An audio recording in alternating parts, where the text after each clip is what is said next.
Здравейте! Това видео е за Viral BG. В него ще коментираме новия албум на Селена Гомес. Той е кръстен Revival. Той изкочи съвсем скоро. Албумът е съставен от 16 трака. Това е доста добра цифра. Това е делукс версията. Вие очаквахте делукс версията сигурно да е 20 или 22 трака. Но в този случай 16. Отново добра цифра. По около 3-4 минути на трак, което доста е добра продължителност за трака.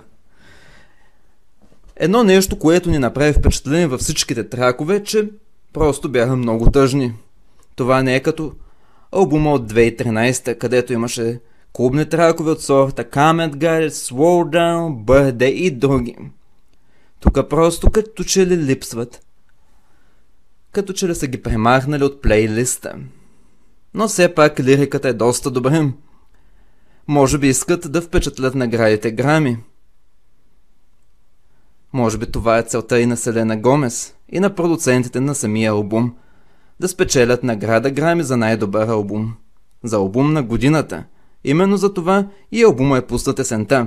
Защото есента се очаква да се слушат по-тъжни тракове. Ако беше пуснат лятото, никой нямаше да си пусне толкова тъжни тракове.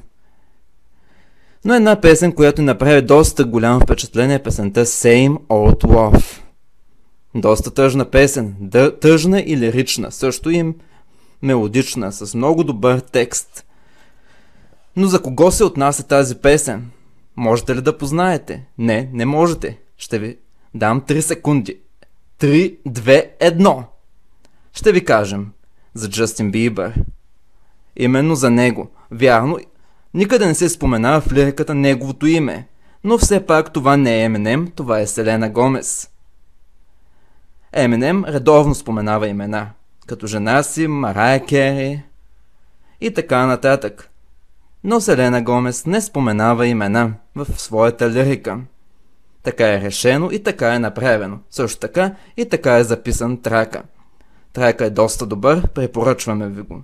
Ако очаквате клубни тракове, по-добре не си пускайте този албум. Харесайте клипа, споделяйте го. Пишете вашата оценка за албума, пишете вашия любим трак. Благодарим ви за гледането. Това видео беше за Viral BG.